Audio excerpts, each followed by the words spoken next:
Τελευταία μέρα σε αυτό το σπίτι μείναμε μία εβδομάδα και μας άρεσε πάρα πολύ. Έχει χώρο, έχει μια ωραία ατμόσφαιρα. Σήμερα Πολύ τελευταία καλό. νύχτα και Από τα αγαπημένα μας σπίτια, έτσι. ναι, ποιο είναι το πρώτο. Έχουμε μείνει σε πάνω από 280 σπίτια. Ξέρεις τι θέλω να κάνω αυτές τις μέρες, έναν υπολογισμό, γιατί έχουμε αλλάξει περίπου 250 σπίτια τα τελευταία 3,5 χρόνια ως ομάδες. Και πριν από αυτό που είχαμε τρελαθεί με τα ταξίδια εδώ στην Βραζιλία, είχαμε αλλάξει αμέτρητα σπίτια σε 2 χρόνια σε 16 πολιτείες. Και θέλω να πάω να προσθέσω εκείνα τα σπίτια. Με εκείνα τα σπίτια σίγουρα είναι πάνω από 280. Από αυτά τα σπίτια, αυτό είναι ένα από τα αγαπημένα μας από όλα τα 280. Πού Ναι. το κατέτασες?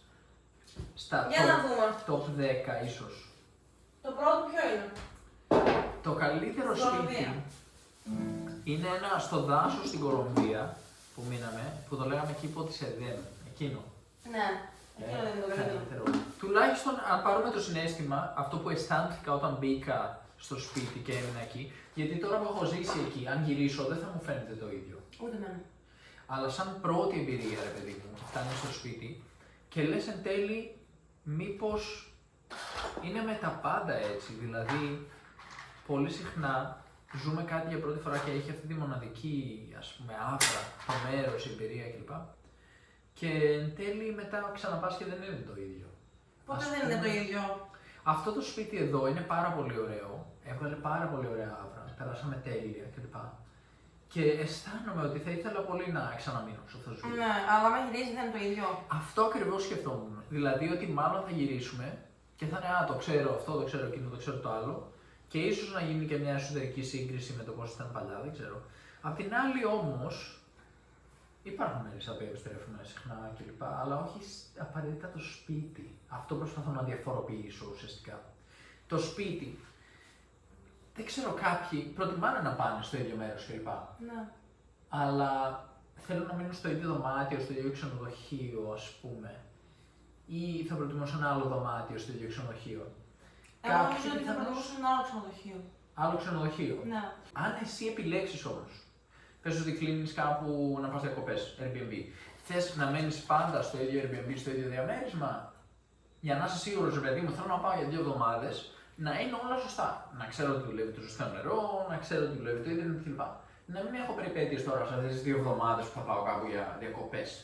Γιατί, να το πούμε και αυτό λογικά, ένας άνθρωπος που ταξιδεύει για διακοπές σε σχέση με κάποιον που ταξιδεύει μόνιμα ως ονομάς, έχει μια θεμελιακή διαφορά στον τρόπο που πρέπει να βελτιστοποιήσει το ταξίδι ουσιαστικά. Δηλαδή, αν θέλω κάπου να πάω για 2 εβδομάδες, σίγουρα ο τρόπος με τον οποίο θα σκεφτώ είναι ότι κάθε μέρα αξίζει πολύ παραπάνω.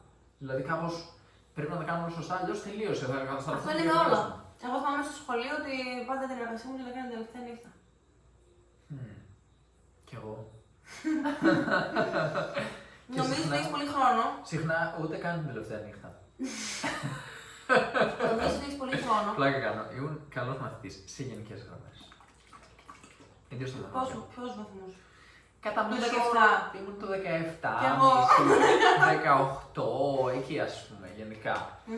Έπρεπε κιόλας, αν έπεφτα κάτω από 16,5 θα έχανα την υποτροφία μου στο Ανατόλια. Και αν είχα κάτω από 16 μέσο όρο σε συγκεκριμένο μάθημα οποιοδήποτε, πάλι θα είχα το ίδιο πρόβλημα. Δηλαδή, εγώ έμενα μεταξύ τα στο 16. Οπότε καταλαβαίνεις. Έμεινες. Θα έμενα κατά μία έννοια, θα έχανα την υποτροφία μου αν είχα κάτω από 16. Έπρεπε πάνω από 16 Εγώ νόμιζα μισό. ότι έμεινες το 2016. Δεν έμεινα ποτέ. Απλώς το θέμα είναι ότι είχε αυτό τον όρο, ρε παιδί μου, υποτροφία, ότι στα 16,5 μέσο όρο είσαι OK και πρέπει να έχεις τουλάχιστον 16 σε όλα τα βασικά μαθήματα. Επιλογής δεν πειράζει να είσαι πιο κάτω, αλλά όλα τα κορμού έπρεπε να έχεις 16 ή παραπάνω. Οπότε αυτό ήταν κίνητρο για να προσέχω να μην είμαι πιο κάτω από αυτούς τους βαθμούς. Οπότε ήμουνα στο 17-18. Εμένα δεν μου φαίνεται σημαντική η βαθμία, αλλά τέλος πάντων. Ναι, η αλήθεια είναι ότι κοιτάζοντας πίσω και αναλύοντας με τα σημερινά δεδομένα, το σχολείο σε πολύ μεγάλο βαθμό του ήταν χάσιμο χρόνο. Σε τεράστιο βαθμό. Δηλαδή, υπήρχαν πράγματα που τα μάθαινα μόνος μου. Εγώ καθόμουν στον υπολογιστή, ξενυχτούσα και τέτοια και μάθαινα άλλα πράγματα. Έμπαινα στο Wikipedia και διάβαζα για μαθηματικά, ας πούμε, άλλα άσχετα. Όχι ότι ήταν πιο δύσκολο, αλλά μπορεί να διδάσκονται στο πανεπιστήμιο. Αλλά να είναι θεωρητικές έννοιες. Τι είναι οι πραγματικοί αριθμοί, τι είναι οι μαγικοί αριθμοί, τι είναι άλλοι αριθμοί, οι αριθμοί Χάμιλτον και ξέρω τι, και προχωρούσε και χαονώσουν. Και αυτά εμένα δεν μου τα δίδασκε και το σχολείο μου. Καθόμουν εγώ και τα μάθαινα μόνο μου. Okay. Πολλά πράγματα έχω μόνο μου. Γλώσσα του σώματος. Γενικά, δεν άξιζε, μου φαίνεται λίγο άσχημο να βάζει παιδιά ή οποιοδήποτε άνθρωπο να στέκονται για 7-8 ώρες ή να στέκονται καθιστή δηλαδή, να κάθονται για τόσες ώρες στο θρανείο, να τους λες να μην μιλάνε, να μην αλληλεπιδρούν πολλές φορές με τους γύρω τους. Δηλαδή, τι είναι αυτό, σαν φυλακή μου ακούγεται μέσα. Είναι παρόλοι σαν φυλακή και δεν λέω ότι δεν υπήρχαν καλές στιγμές. Υπήρχαν καλές στιγμές. Ναι, υπήρχαν και πολλά πράγματα που μάθαμε στο σχολείο. Δεν είναι ότι δεν μάθαμε. Είναι αδύνατο να μην μάθεις πράγματα. Ακριβώς. Ζώντας μαθαίνεις. Δηλαδή, είναι αδύνατο αν καθίσεις εκεί πέρα και. Είναι πολύ καπνό βγάζει. Ναι, ήρθε όλος πάνω σου τώρα και εδώ σε παρόλο γιατί με ενόχλησε πριν. Ναι. Αυτό εδώ μεταξύ είναι ασαΐ και μου αρέσει τόσο πολύ. Είναι ζάχαρη. Πιθανώς δεν είναι ζάχαρη, ναι, να έχουν βάλει κάτι. Τι λέει, αντοσάντα, ναι, την έχουν γλυκάνει ασαΐ με μπανάνα. Έχει. Μάλλον έχει λίγο από όλα. Τι λέει, νερό 33%. Νερό, μετά λέει 33% από ασαΐ, 4% μπανάνα. Άρα ουσιαστικά αυτό είναι μόνο 37% φρούτο. Τα υπόλοιπα είναι άρωμα από ασαΐ με γκουαρανά, λέει. Έχει και γκουαρανά. Ναι. Γιατί αυτό έφτασε ξυπνάει. Είναι σαν να έχει φυσική καφεΐνη. Εντάξει, δεν έχει πολύ όμως, εντάξει. Από μόνο του έχει το φρούτο. Όπως και να έχει, είναι πολύ νόστιμο πάντα. Είναι τέλειο. Ναι, και που λες στο σχολείο, δεν πιστεύω ότι είναι ο ιδανικός τρόπος εκμάθησης. Πλέον υπάρχουν πολλά σχολεία, πολλές μορφές σχολείων. Υπάρχουν διαδικτυακά σχολεία, υπάρχει homeschooling, δηλαδή οι γονείς επιλέγουν να σπουδάσει το παιδί τους στο σπίτι, να έχουν έναν καθηγητή που τους διδάσκει, πολλούς καθηγητές σε διάφορα μαθήματα, να φυτά διαδικτυακά το παιδί, να τους διδάσκουν οι ίδιοι την ύλη. Και αυτό, ας πούμε, είναι πλήρως νόμιμο σε χώρες όπως το Ηνωμένο Βασίλειο, ας πούμε, η Αγγλία θα έλεγα. Στο Ηνωμένο Βασίλειο εδώ και καμιά 40 χρόνια νομίζω είναι νόμιμο το homeschooling. Και κάπου εκεί 30-40 χρόνια. Είναι πολύ παλιό δηλαδή. Και οι άνθρωποι το μόνο που χρειάζεται να κάνουν είναι να δηλώσουν ότι το παιδί τους φυτά, πραγματοποιεί σπουδές στο σπίτι, κάνει homeschooling. Το κράτος λέει: OK, το σέβομαι, το δέχομαι κλπ. Θεωρητικά μπορεί να πραγματοποιήσει κάποιους ελέγχους το κράτος σχετικά με το πρόγραμμα σπουδών, που φυτά το παιδί, τι κάνει και να ζητήσει να δείξει κάποια πράγματα. Αλλά από ό,τι έχω διαβάσει, δεν γνωρίζω από ανθρώπους που το έχουν κάνει και πρέπει να συζητήσω μαζί τους για να το επιβεβαιώσω. Αλλά από ό,τι κατάλαβα, το κράτος δεν πολύ ελέγχει τι γίνεται. Απλώς το ψιλοαφήνει και λέει ότι πρέπει όμως υποχρεωτικά το παιδί σου να δώσει εξετάσεις και άρα το παιδί σου θα πάει και θα δώσει εξετάσεις. Ναι. Και σαν Πανελλήνιες. Ας πούμε, ναι, έχουν τις αντίστοιχες. Παναγγλικές. Ας πούμε, ναι, τα GCSE στην ηλικία των 16 και A-Levels στην ηλικία των 18 έχουν δύο εξετάσεις. Μία που είναι υποχρεωτικά όλα τα μαθήματα σαν αυτό που είχαμε εμείς παλιά, τα δίναμε όλα, ξέρω. Ενδοσχολικές. Ναι. Και παράλληλα είχαμε τις πανελλαδικές. Ναι.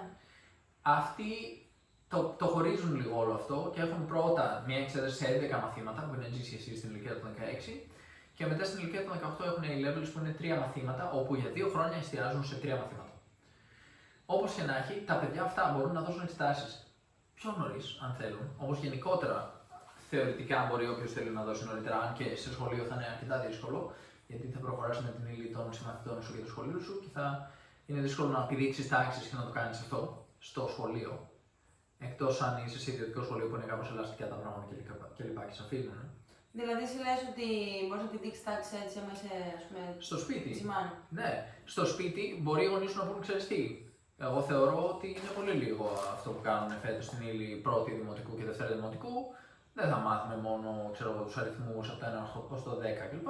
Θα μάθουμε δεκαδικούς, κλάσματα, προσταφαίρεση, ποσοστά, εκθετικά, ρίζες. Ναι, αυτό είναι το του μαθητή και του καθηγητή. Ναι. Γιατί εγώ είμαι λίγο παραπονεμένη, να σου πω την αλήθεια, με τον τρόπο. Ας πούμε, στη φυσική, ειδικά και στα μαθηματικά και στη χημεία.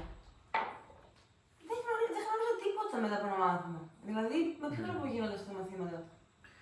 Ναι, η αλήθεια είναι αυτή. Είναι άξιον απορίας και λύπης, θα έλεγα, να έχεις έναν άνθρωπο που έχει πραγματοποιήσει, έχει περάσει από 12 χρόνια πρωτοβάθμιας και δευτεροβάθμιας εκπαίδευσης συνολικά και τον ρωτάς τι γνωρίζεις για το φως, ας πούμε, τι είναι το φως. Και δεν ξέρει τι είναι το φως. Δεν θυμάται ο μέσος Είναι πολύ άνθρωπος θεωρητικά έτσι. τι είναι το φωτόνιο, Γιατί ότι... μπορεί να σου πούνε κάνε μια συνταγή με κουλουράκια και εσύ να μην ξέρεις να κάνεις τις αναλογίες. Μαθηματικά Ναι, δηλαδή. φυσικά, Δηλαδή αντί να βασικά σπουδάξουν μαθηματικά. κάτι πρακτικό που χρησιμοποιείς στην καθημερινότητα ή να μάθουν να κάνουν πειράματα στη φυσική, να κάνουν πειράματα συνεχώς και να μιλάνε για το τι βλέπουν και το πώς το βιώνουν, καθόντουσαν οι δικοί μου καθηγητές και γράφανε στον πίνακα κάτι εξισώσεις. Τι είναι αυτά τα πράγματα. Ναι. Λίγο και πρακτικά πρέπει να διδάσκουμε. Ναι, υπάρχει σίγουρα ένα τεράστιο πρόβλημα εκεί από τη στιγμή που δεν υπάρχει προετοιμασία, γιατί ένας εκπαιδευτικός πρέπει να πληρεί προϋποθέσεις σε δύο διαφορετικούς τομείς. Ο ένας είναι οι παιδαγωγικές γνώσεις, πώς δηλαδή θα μιλήσω, θα μεταδώσω τη γνώση στους μαθητές κλπ. Και ο άλλος είναι η γνώση του αντικειμένου. Στην Ελλάδα υπάρχει τεράστια έμφαση στη γνώση του αντικειμένου, πρέπει να έχεις το πτυχίο, μετά το βαθμό κλπ. Αλλά δεν υπάρχει το υπόβαθρο, το ακαδημαϊκό, παιδαγωγικό, για να σε υποστηρίξει σε αυτό και να σου πει: όχι, δεν λέμε σε ένα μαθητή, δεν σε δω τι έκανες Γιώργο, είναι όλο λάθος. Λες, κοίταξε Γιώργο, ήταν μια καλή προσπάθεια, αλλά νομίζω ότι πραγματικά μπορείς να τα πας πολύ καλύτερα και πιστεύω ότι την επόμενη φορά θα τα πας πολύ καλύτερα αν κάνεις αυτό εδώ. Δες, τώρα ξαφνικά ο μαθητής είναι σε μια κατάσταση που χαίρεται να το κάνει. Λέει: μπορώ να το κάνω, μου είπαν ότι μπορώ. Και αυτό το λάθος παρεμπιπτόντως το κάνουν όλοι. Είναι ασήμαντο, δεν παίζει κανένα ρόλο. Είναι, νομίζω πω καλό σου έκανε αυτό το λάθος. Ναι, γιατί μέσα από τα λάθη μαθαίνουμε. Άρα, όταν ο άλλος δει το λάθος ψυχολογικά σε μια ευκαιρία και ο άνθρωπος πολύ απλά σε προσέγγισε για να σου ζητήσει ακριβώς το ίδιο πράγμα, απλώς το έκανε με διαφορετικό τρόπο. Και η επίτευξη του στόχου ξαφνικά εκτοξεύεται ποσοστιαία, γιατί προφανώς αυτά που χρησιμοποιείς είναι γνώσεις που υπάρχουν από την ψυχολογία, από τη βιολογία, από την κοινωνιολογία, που πέρασαν κάπου στην παιδαγωγική, σε κάποια ιδρύματα και σε κάποια κέντρα που καθορίζουν τον τρόπο με τον οποίο εφαρμόζεται η διδασκαλία στα πλαίσια της χώρας. Ας πούμε στην Αγγλία αυτό σημαίνει σε κάποιο βαθμό. Φυσικά εκεί, ενώ έχουν όλο αυτό το υπόβαθρο, αντιμετωπίζουν τεράστια κοινωνικά προβλήματα και οι μαθητές συμπεριφέρονται πολύ άσχημα στο σχολείο σε πολλά μέρη που είναι υποβαθμισμένα. Γιατί έχουν προβλήματα στο σπίτι. Προβλήματα στο σπίτι, ναι. Στην περιφέρεια φυσικά είναι χάλια. Δεν γνωρίζω το πλαίσιο στην Ελλάδα που έχουμε πει ότι επίσης είναι πολύ κακά. Στην Αγγλία, παρόλο που υπάρχει τόσο μεγάλη έμφαση στο να διδάσκουν οι καθηγητές όσο καλύτερα γίνεται, εν τέλει αποτυγχάνει πλήρως το σύστημα για πολλούς άλλους λόγους. Ας πούμε, είναι υποχρηματοδοτημένα τα σχολεία, είναι το πλαίσιο, το κοινωνικό στην Αγγλία, όπου μπορεί ο άλλος να πάει και να βρίσει τον καθηγητή του και δεν θεωρείται τόσο μεγάλη ηθική προσβολή όπως στην Ελλάδα, γιατί στην Ελλάδα κοινωνικά δεν μπορείς να το κάνεις αυτό στον καθηγητή σου, γιατί ο καθηγητής έχει και ένα κοινωνικό στάτους, νομίζω. Και όμως το κάνουνε. Ναι, φυσικά. Όχι στον ίδιο βαθμό. Ας πούμε, στην Αγγλία μπορεί να έρθουν γονείς σε συνάντηση γονέων και δαιμόνων, ιδίως σε δημόσια σχολεία, μου έχει τύχει, και να έρθουν και να σου πούν πώς μιλάς έτσι στο παιδί μου, ρε.